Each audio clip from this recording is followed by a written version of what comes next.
So I hope everybody would have gone through the concept that we discussed yesterday, right? That is magnetic field due to a circular current carrying coil, right? So is there any doubt from that particular concept?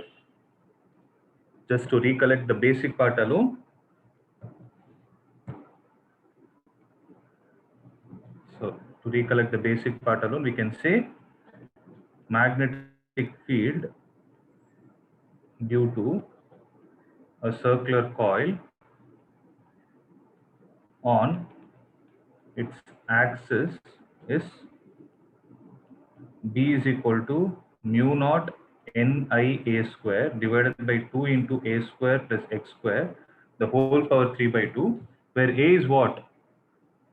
Radius, X is the distance from center to the point. Right? Capital N represents the number of turns and I represents the current flowing through the circuit. That is one way. Similarly, at center is how much? B is equal to mu naught I divided by 2A. Yesterday I told you it is very important to remember. If it has n turns, if n turns are there, then B will be equal to mu naught capital I in A divided by 2 into A. Right? So I hope you remember all these things. So based on that, we will do a problem, then we will go to the next topic.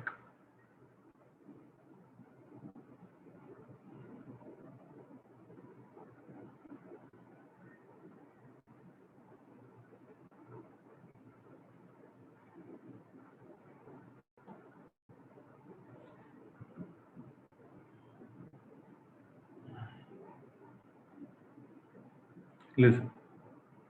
So there is a straight wire carrying a current of 12 ampere. It is bent into a semicircular arc of radius 2 centimeter as shown in the figure. Consider the magnetic field B at the center of the arc. What is the magnetic field due to the straight segment? Okay, that is the first question. Second, in what way the contribution to B from the semicircle differs from the circular loop, and in what way does it resemble? Okay. Third, would your answer be different if the wire is bent into a semicircular arc of same radius but in the opposite way as shown in the figure 4.13b? Okay, let's try to solve. So first question, if the total magnetic field at the center is taken as capital B and if the current flowing in the circuit is I. Okay. Now tell me, this particular system, isn't it made up of 3 conductors? 1, 2 and 3, right?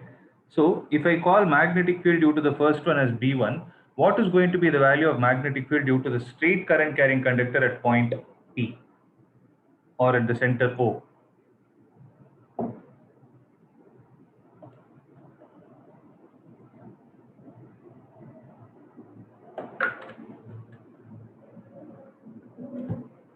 What is going to be the magnetic field due to the first straight current carrying conductor at the center O?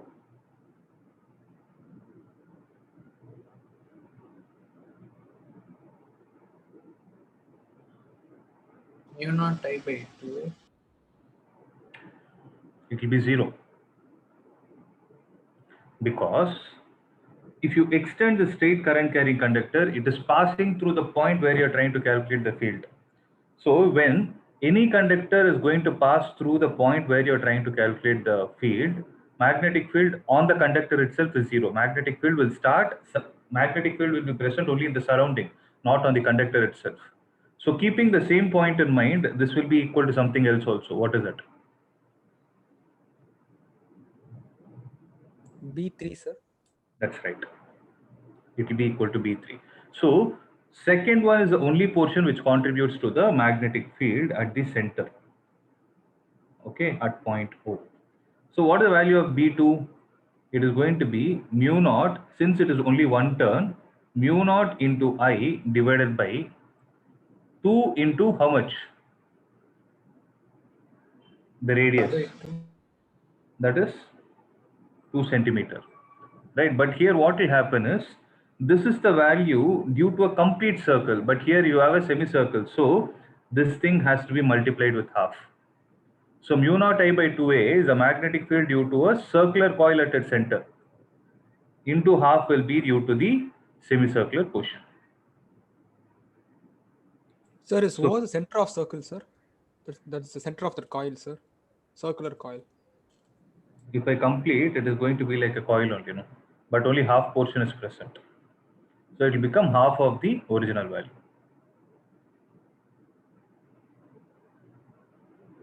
Okay. They have clearly mentioned at the center of the arc. So arc should be a part of the circle only, Sir, could you once again just tell the reason why B1 and B3 is 0? Because the straight current carrying conductors, when you extend them, they tend to pass through the point where you're trying to calculate the field.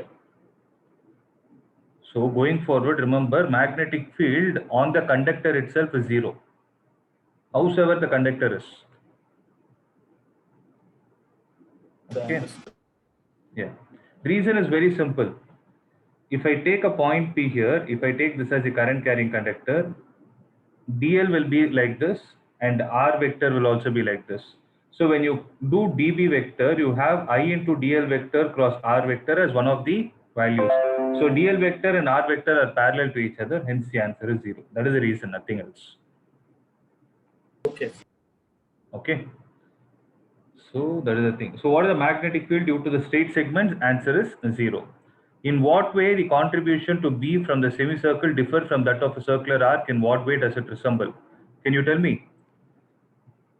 In what way is the magnetic field due to a semicircular loop, which we calculated now, is different from that of a circular arc, circular loop? It's very simple. What did we do? It's half of that. Half of that value. That's it. Okay. Third, would your answer be different if the wire were bent into a semicircular arc of the same radius but in the opposite way as shown in the figure? So what would have happened? Do you think in terms of magnitude between case 1 and case 2, is there going to be a difference? No, sir. The answer will be the same. How much is it? It is going to be mu naught I divided by 4a. But what is going to change? The negative sign. The direction of the magnetic field will change, because in the first case, if you observe, the current is flowing in the clockwise direction. Whereas in the second case, the current is flowing in the anti-clockwise direction.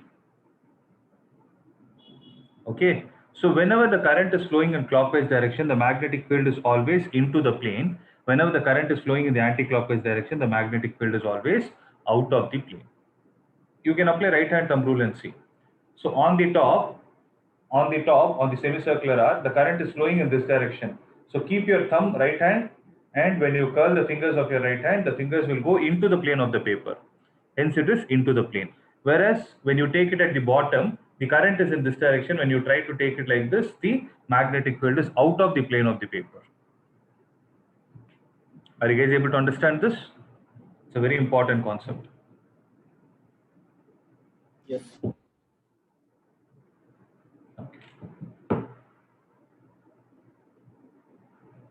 Next.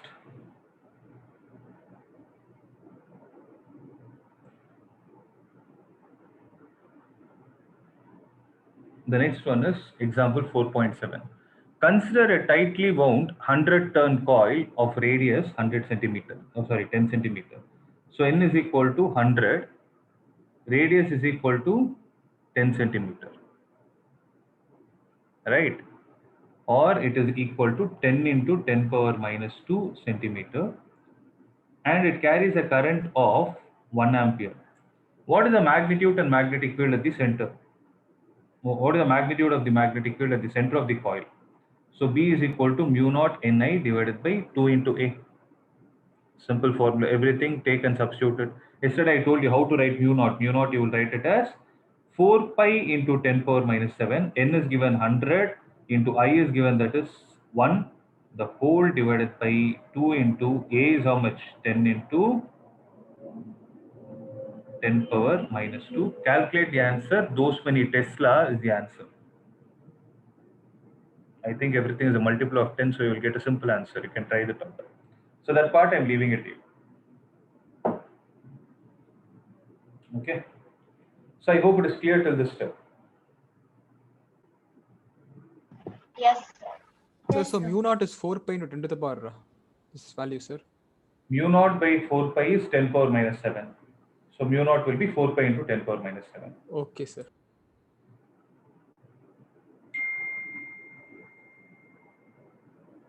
Right. See, now I'm going to teach you one concept which is actually not there in the textbook. And very rarely they ask problems, but it is better if you know it. But if you're preparing for competitive exam, this will definitely be a part. Okay. Sometimes in CBSE you also will get it, but little rare only.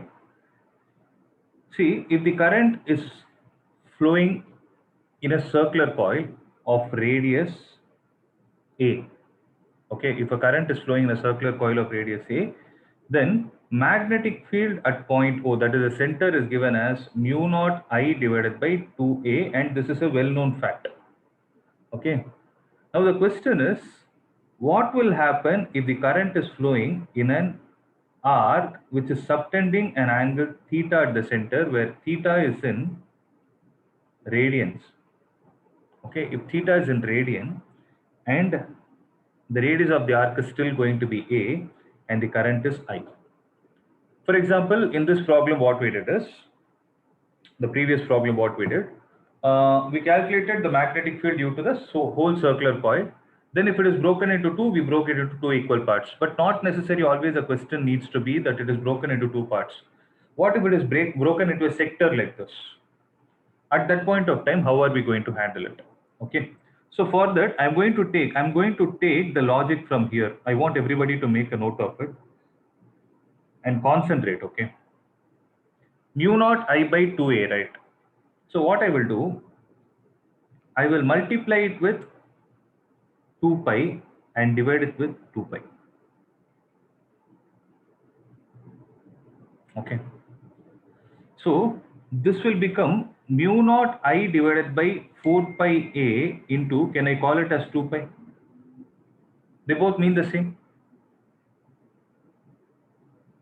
Right? Now concentrate, okay? This mu naught I by 4 pi A, I will call it as some constant K. It is going to be a fixed value. If I have to break this circle into different sectors, I will take the help of this 2 pi. So the reason why I wrote 2 pi here is because how much is the angular rotation you are supposed to make in terms of radian for you to complete a circle? Obviously 2 pi radian, right? Taking the same logic, if I bring it here, I will make it like this. Mu naught I divided by 4 pi A, I'm keeping it as constant. I will just multiply it with theta. My work is done. Now use this logic and apply it to the previous problem. So for a semicircle, what is the angle made by a semicircle at the center? Pi. Pi radian. Substitute pi and see. Is it not the answer that I wrote in the previous problem?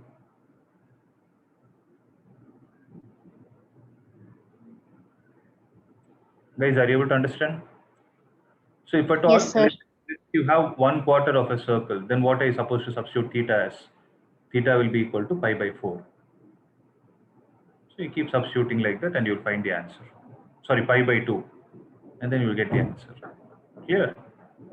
So this is just an extra point which I'm teaching out of my own interest. This you cannot find it in the textbook, so please make a note of it.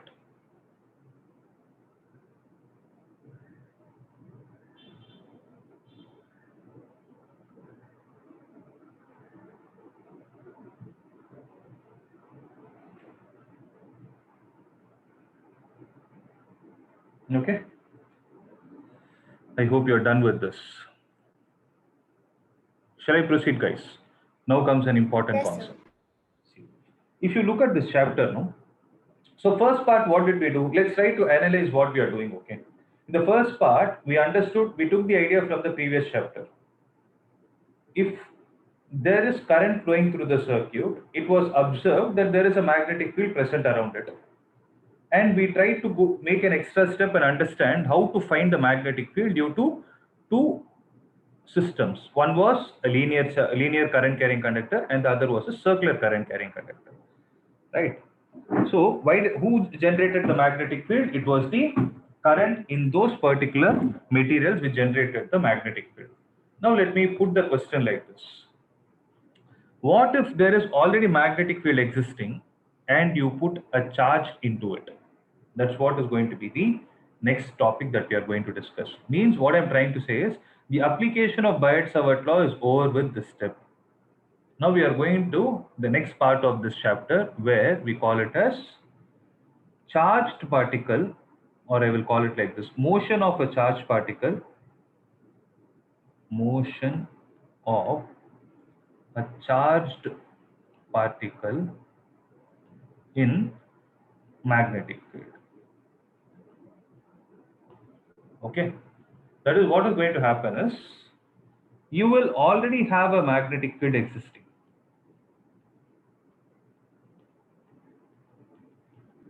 Okay, so that magnetic field, the source of this magnetic field can be anything. Suppose there is one magnet here and another magnet here, there will be a magnetic field existing between these two ends. If there is north pole, there is south pole, there will be a magnetic field coming in this end. It can happen, right? Now the question is, how is a charged particle going to get affected? Let's say the charge of the particle is q, and the speed with which the particle is released into the medium is v. Okay, and let me say it is released at some angle theta. Okay, so a charged particle, when it starts entering the magnetic field, so write down charged particle on entering the magnetic field starts experiencing force. Like, do you guys remember if you had electric field, what would have happened if a charged particle is released into it? If you place a charged particle in an electric field, what will happen? It will start experiencing force. That we call it as electrostatic force. And what is the value of electrostatic force? It is Q into E. I hope you guys remember this, right? In a similar way, there is something called as magnetic force, which I call it as FB, which is given by the expression the charge of the particle multiplied with the cross product of velocity vector and magnetic field. So this is also a vector quantity. Obviously, force is a vector quantity. So how do you calculate this force? You calculate it using the formula Q into V vector cross B vector, and this has a special name called as Lorentz force. Lorentz is the name of the scientist. Lorentz force, or I can say Lorentz magnetic force. Guys, are you able to understand? So Q into V vector cross B vector is going to give you the direction of the magnetic field. Okay. Similarly, I can write FB vector is equal to Q into VB sine theta multiplied with n cap. What does that n cap stand for? N cap is a unit vector which is in the direction perpendicular to both velocity and magnetic field. Similarly, in terms of magnitude, you write it as Q into V into B sine theta. So these are the three ways in which you can write the formula.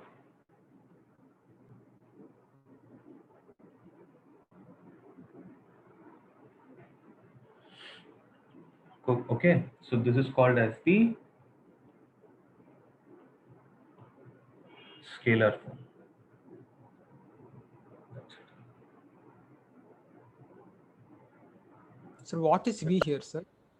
What is V here, sir. where is E? V, sir. V. V is the velocity, speed or velocity with which the particle is present. V is velocity, B is magnetic field, and obviously Q is the charge of the particle.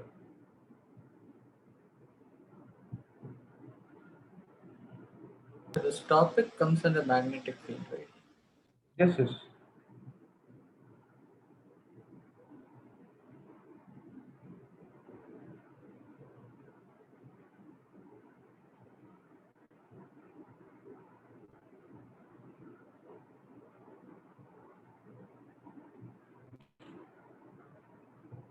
Are you done writing it?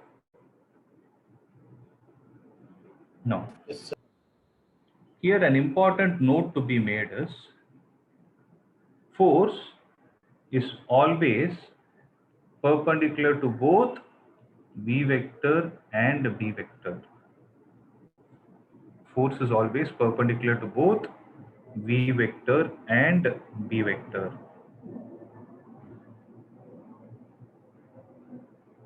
Okay, first point. Second, if f is equal to 0, but v is not equal to 0, then we can say charge particle is moving in a straight line with uniform velocity. So if f is 0, v is not equal to 0, then we can conclude that the charged particle is moving in a straight line with uniform velocity.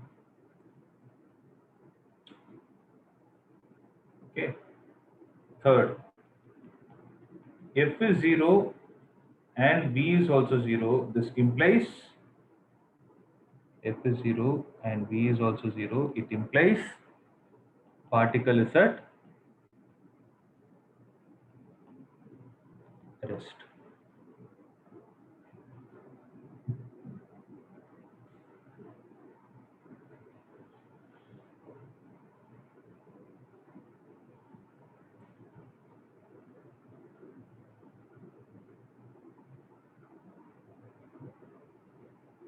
So having all these points in mind,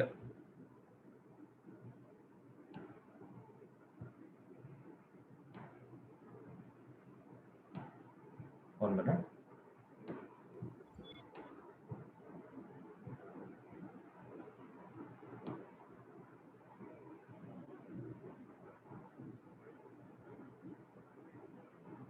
Having all these points in mind, now I'm going to discuss few important concepts. Okay, all these concepts are very important because you'll be using it in multiple chapters. So have this in your mind. Okay. First, charged particle projected in the direction of B. What will happen? Suppose there is a uniform magnetic field existing, and the charged particle is given a velocity in this direction, right? So what is going to be the value of force experienced by the particle in terms of magnitude? It is q into v into b of sine. How much is the angle between v and b? 0 degree. It is 0 degree. So answer will be 0. So in this case, what can you conclude? Fb is 0, but v is not equal to 0. So it starts, so it continues to move with constant or uniform velocity in straight line.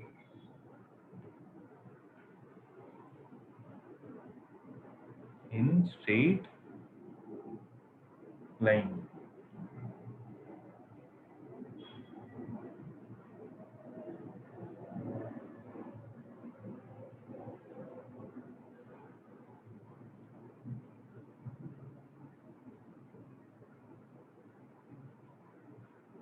Okay, next.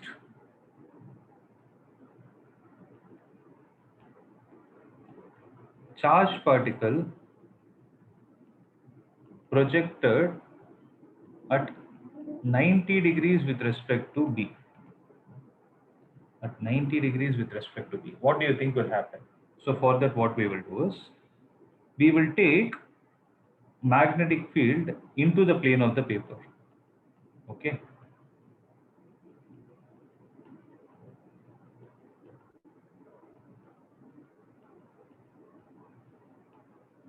Okay, this is the direction of magnetic field. The charged particle is given a velocity in this direction.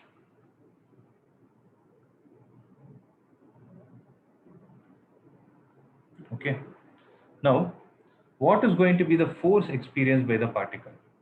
So as soon as this particle enters the medium, this is V, this is Q. So force experience is equal to Q into V into B sine of how much? 90 degrees. So sine of 90. Sine 90 is maximum. So it is going to be Q into V into B. So this is in terms of magnitude, right? So when this is in terms of magnitude, what will be the direction of it? If I write it as F vector at position number 1, Q into V into B is the magnitude. What will be the direction? I can. Use cross product of vectors and tell me, no? You have Q into V vector cross B vector. So V cross B is going to decide the direction of force.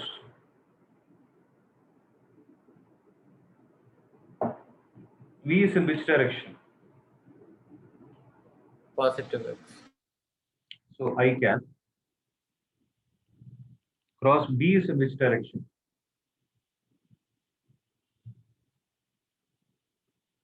Positive y. Positive Y. Positive J y. X cap. It is an into mark. Positive x axis, sir. I cap. Look at B. B. It's at J cap, sir. This is minus K cap. I asked what is the direction of B, not F. So what is I cross K? So take a circle, I here, J here, K here. I cross K is minus J. So minus of minus J will be plus J.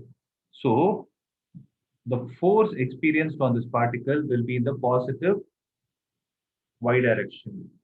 Hence, the particle will start taking a turn like this. Okay.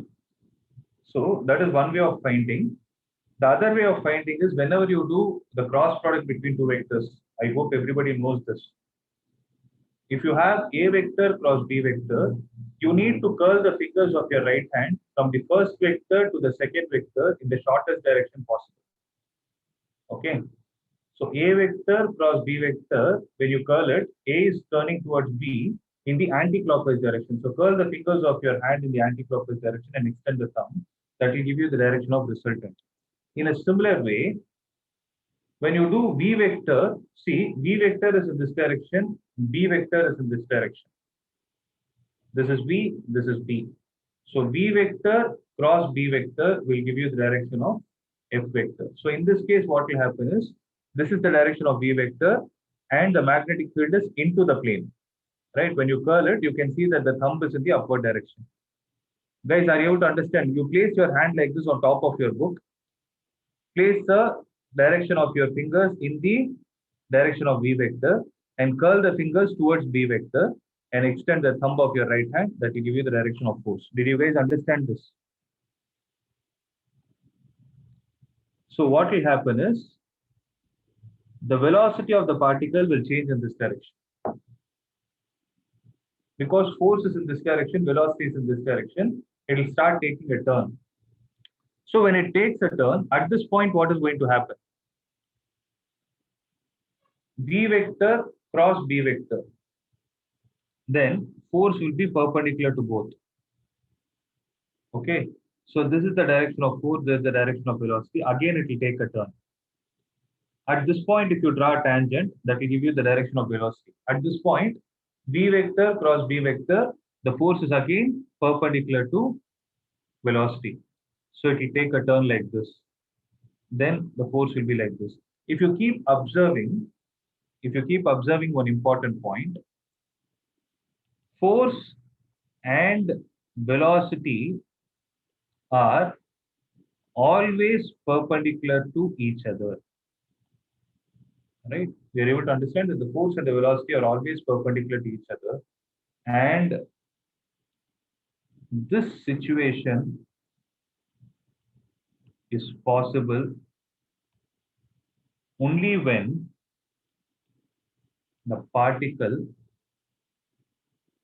is in uniform circular motion.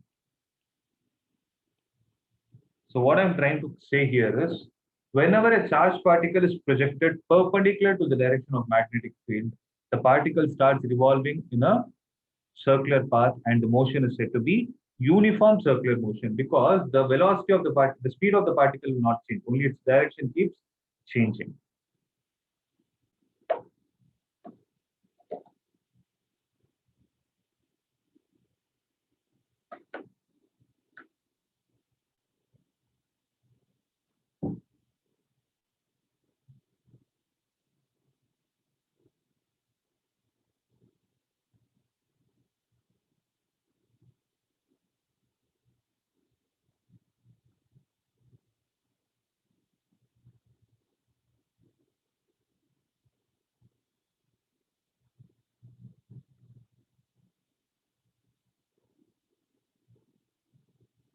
Make a note of it.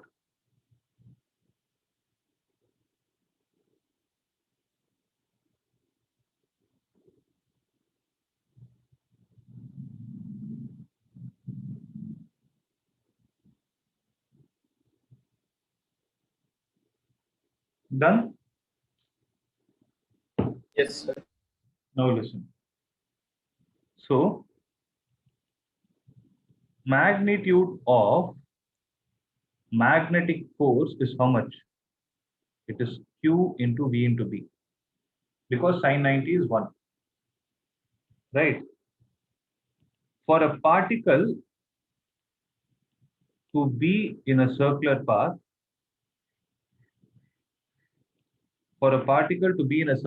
what is necessary? It is centripetal force that is necessary. So centripetal force is mv square divided by r. Let this be 2. So 1 should be equal to 2, because here the magnetic force is what is providing the necessary centripetal force for the particle to revolve. So Q into V into B will be equal to mv square divided by r. V and V will get cancelled, which implies R is equal to mv divided by qb.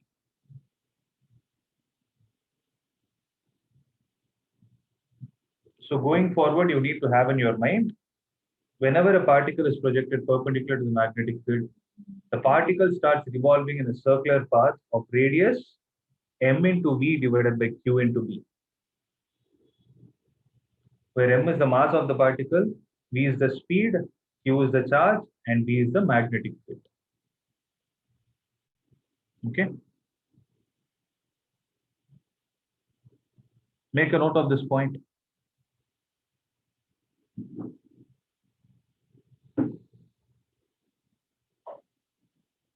Sir, can you repeat what you said now, sir? That when the charge is perpendicular to the magnetic field, it will go in a uniform circular motion. Can you repeat that alone, sir? Here, this is the thing.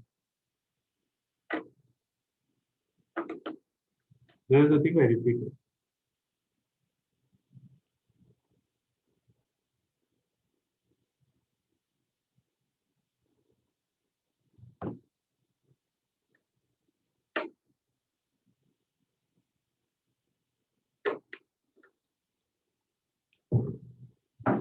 So when charged particle is projected perpendicular to the magnetic field, it revolves in a circular path of radius mb divided by qb. Okay. Next questions. What is the time period of this particle? So time period is time taken for one complete revolution, right?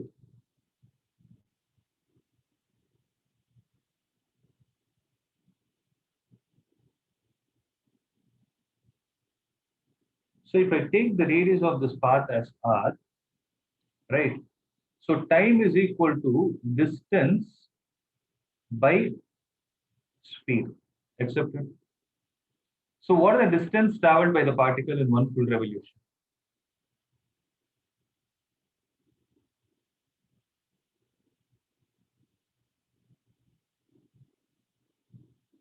What is the distance traveled by the particle in? Huh?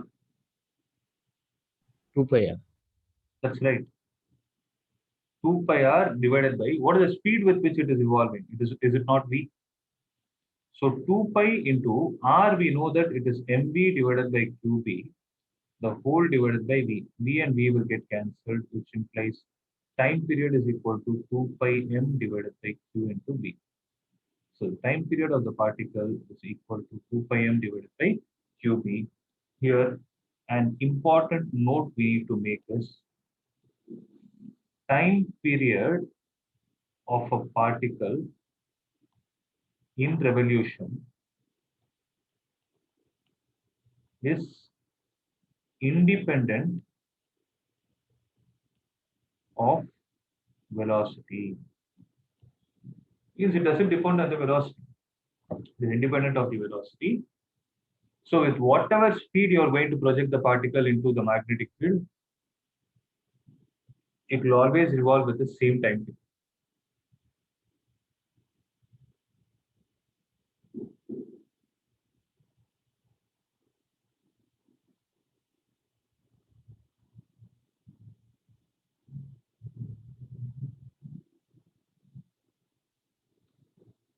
Okay. This is one thing. Next.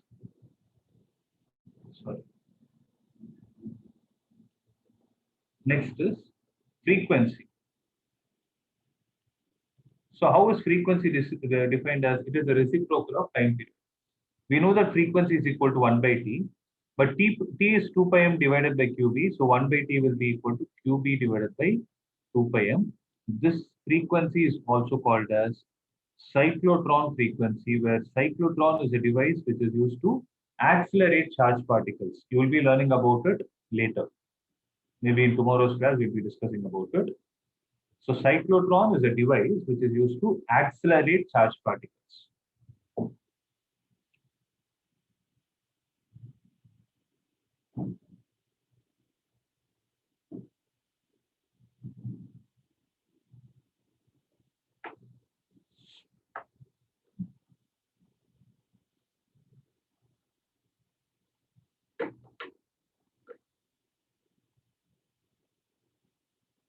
Okay.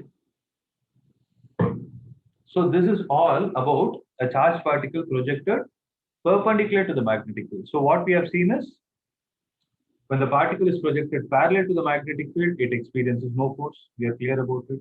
When the particle is projected perpendicular to the magnetic field, it experiences force and starts moving in a circular path. We are clear about it. Next, what we are supposed to do is particle projected at an angle theta other than 0 degrees, 90 degrees, or 180 degrees. Okay. So for that, what I'm going to do is I will consider a set of magnetic field lines. Okay. All these are with respect to uniform only. Because non-uniform, we don't have it in your syllabus and it's not our concern as well. So all these things I'm trying to say is only with respect to uniform field. So V projected at an angle theta and the charge is Q. Okay. So whenever a vector and an angle comes into picture, what is the first step we are supposed to do? Resolution, sir. You have to resolve. Very good. It is V cos theta and this will be V sin theta. Correct? So here if you observe, unlike the first case where there was only parallel component existing, in the second case there was only perpendicular component existing, whereas in this case you have both parallel and perpendicular component. This is where the tricky part comes. Means this is a combination of the first case and the second case. So concentrate, guys.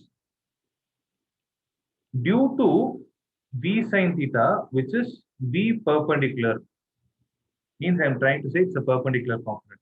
Due to V sin theta, charged particle moves in a circular path of radius r is equal to m into V perpendicular divided by qb.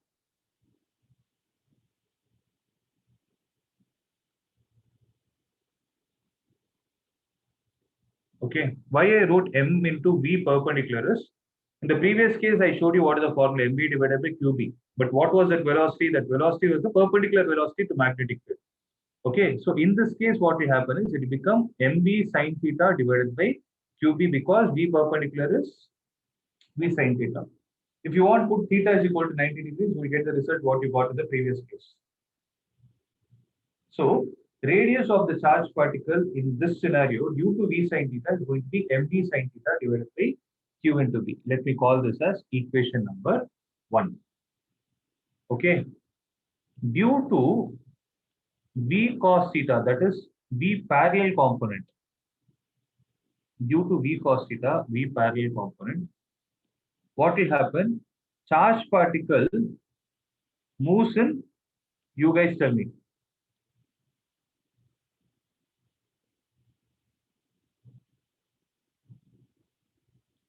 Charged particle moves in? Straight line, sir. Very good. It moves in straight line. So now you are able to understand, unlike the independent cases which we saw till now, it is a combined case. Means what is going to happen is, due to v sine theta, the particle will be in circular motion, but it will face a trouble. Before even, say, suppose the particle has started here, it will move a circular path like this. See, magnetic field is in this direction, velocity is in this direction. So the circular path will be out of the plane and into the plane. But what will happen is, even before it comes back to its original position, the v cos theta component will push it slightly in the linear path. So the particle, instead of coming back to its original position, it will actually get drifted a little bit. Again, when it goes to the next turn, it will get drifted a little bit. So it keeps going like this. So what it I'm forms a coil-like shape, sir. So the particle star will neither move in a circular path nor in a straight line path. Rather, it will move in a path like this, which is called as helical path. Okay, the technical name given to the spiral path is helical path.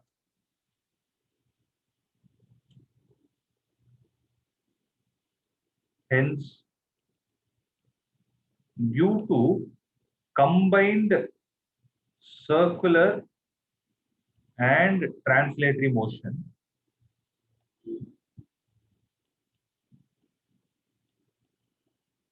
particle moves in a helical path. Okay, so you can draw this diagram. So I can explain again why the particle moves in a helical path. I told you this, no, Lada, before it reaches its original point due to the circular motion, the v cos theta component will push it slightly. So the particle, instead of coming back to its original position, it will get drifted a little bit. Had the v cos theta not there, it would have moved in a completely circular path, one turn only. It would have been in a turn, but v cos theta is pushing it to the right. So it will not be able to, means, if this is the starting point A, instead of coming to the starting point A, it would have got drifted by a slight distance. Had the v cos theta not there, then A and B would have coincided. That is what I'm trying to say. Okay.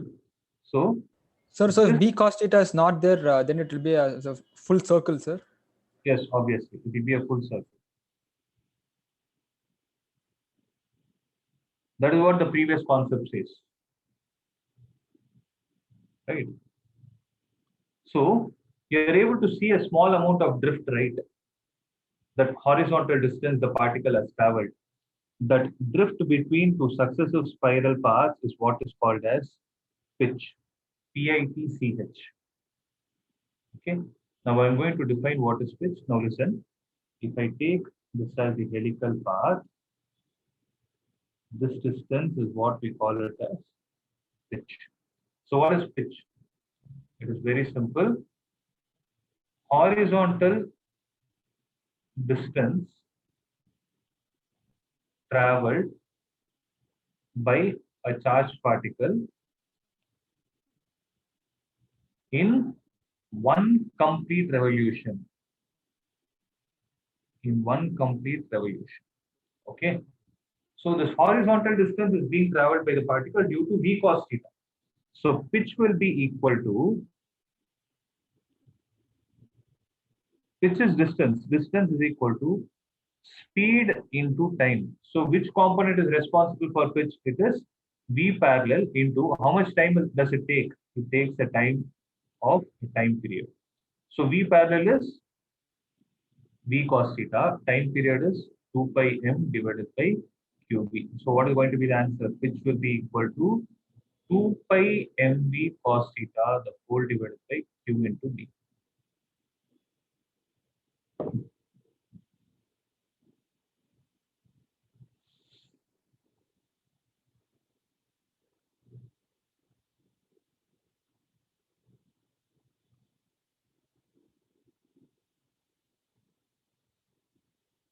Could you go up a bit?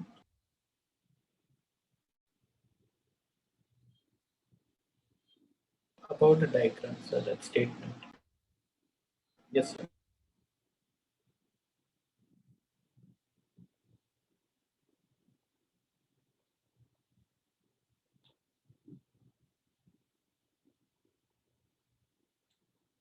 Here,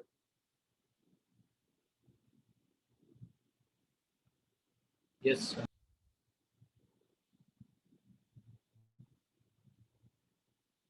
so 2 pi mv cos theta, the whole divided by qb is going to give you the pitch.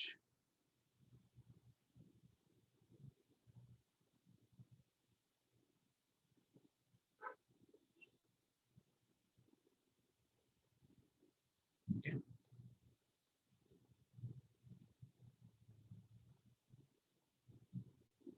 So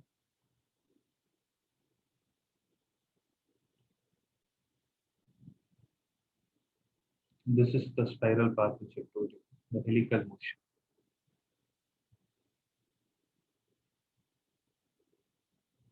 Okay. So let's do one problem.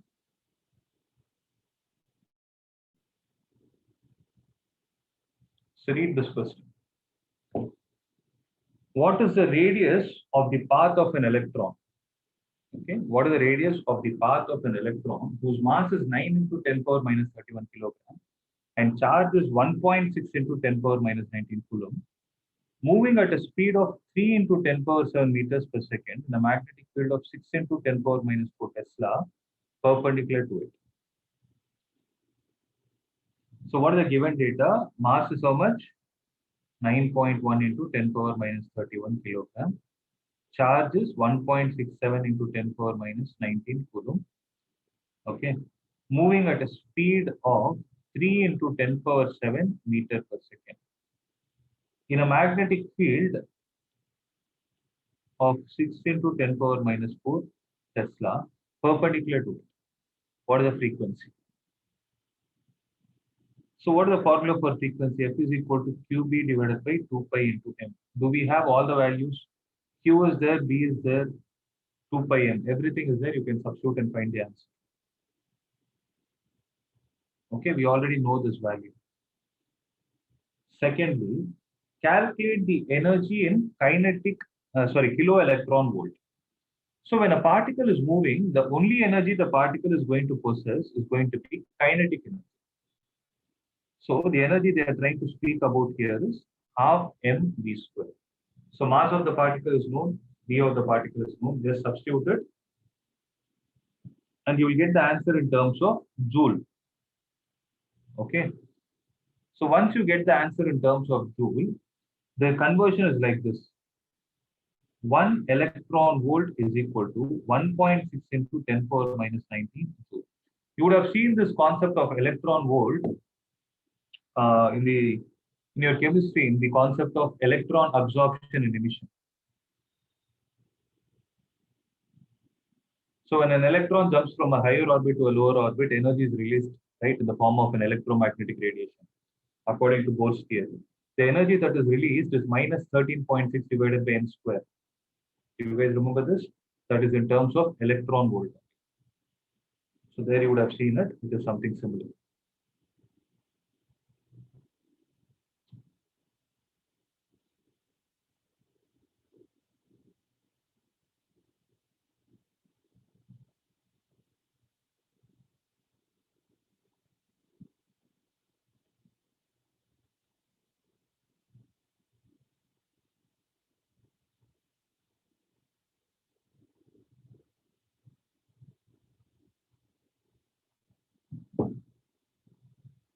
Clear?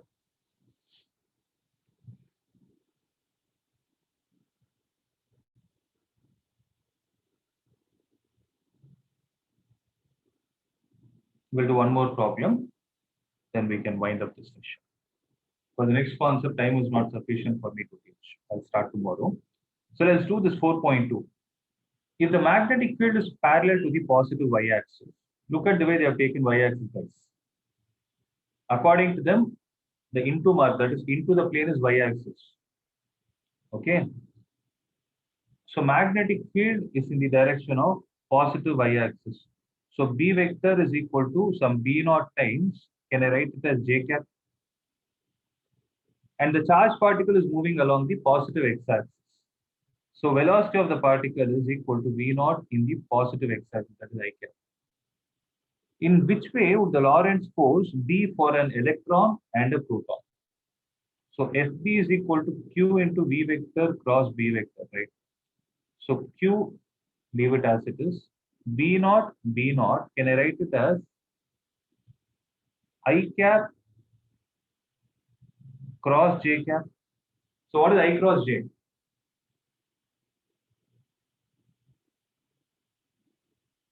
K cap.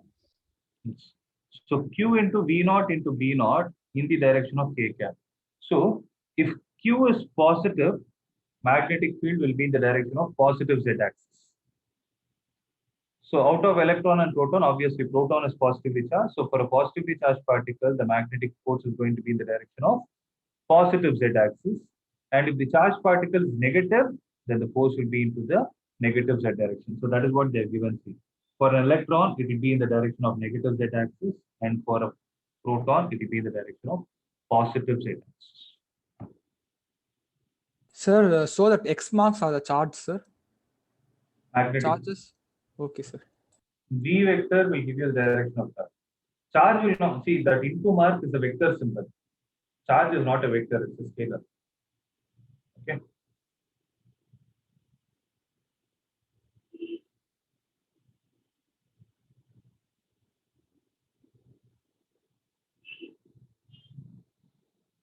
So that is all with respect to the motion of a charged particle in magnetic field. So there is a very important concept that we are going to see tomorrow in the first half. That is velocity selector. Then we will go to the concept of cyclotron. Okay.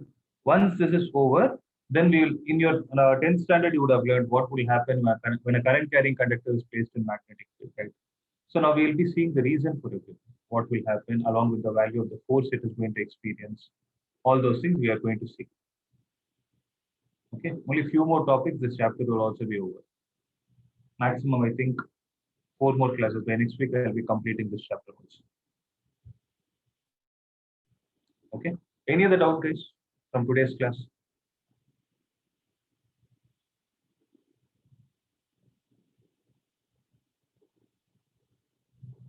Sir, the example, what does that K cap symbolize, sir? K cap represents that Z direction.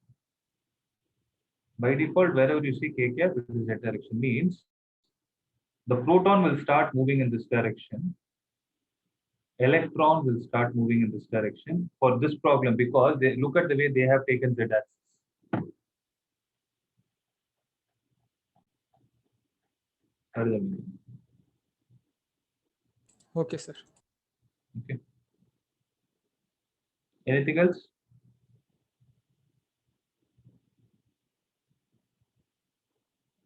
Okay, no doubt we can wind up.